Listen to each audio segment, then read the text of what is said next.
Spider-Man doesn't save the day in this story. He doesn't outsmart the villain, and he doesn't walk away victorious. Someone dies. Another man follows. And when it's over, nothing resets. This isn't the story where Spider-Man wins. This is the story where comics changed. For years, superhero comics followed an unspoken rule. No matter how dark things became, no matter how close heroes came to failure, everything could be undone, characters returned, mistakes were erased. The world always went back to normal. Amazing Spider-Man issue 121 to 122 breaks that rule. And once it does, comics never fully recover. The Green Goblin attacks Spider-Man, not as a rival, but as a personal enemy.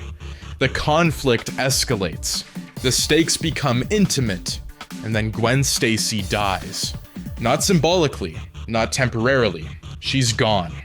The second issue doesn't undo the damage, it compounds it.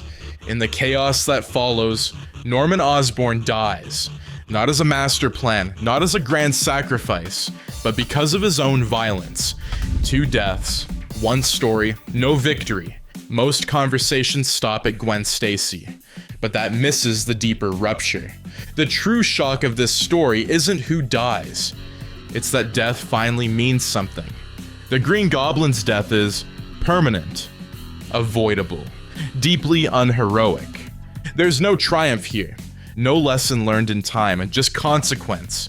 This is the moment comics lose their safety net. The Silver Age promised reassurance, that no matter how intense the story became, everything would eventually be okay.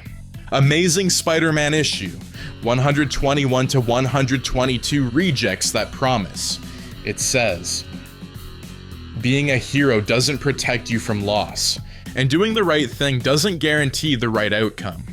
From this point forward, villains don't always return. Trauma carries forward. Stories stop resetting. This isn't darkness for shock value, it's maturity.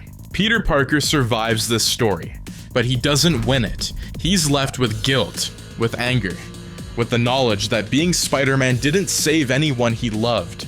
This moment reshapes him, not into a darker hero, but into a more honest one. Because from here on out, every choice carries weight. Nearly every modern superhero story owes something to this arc. Permanent consequences, long-term trauma. Heroes who carry loss instead of escaping it. This is the fault line. Before this story, comics comforted the reader.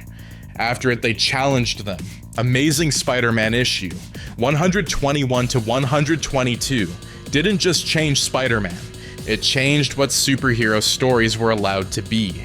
This wasn't the end of hope, but it was the end of innocence, and once that line was crossed, there was no going back.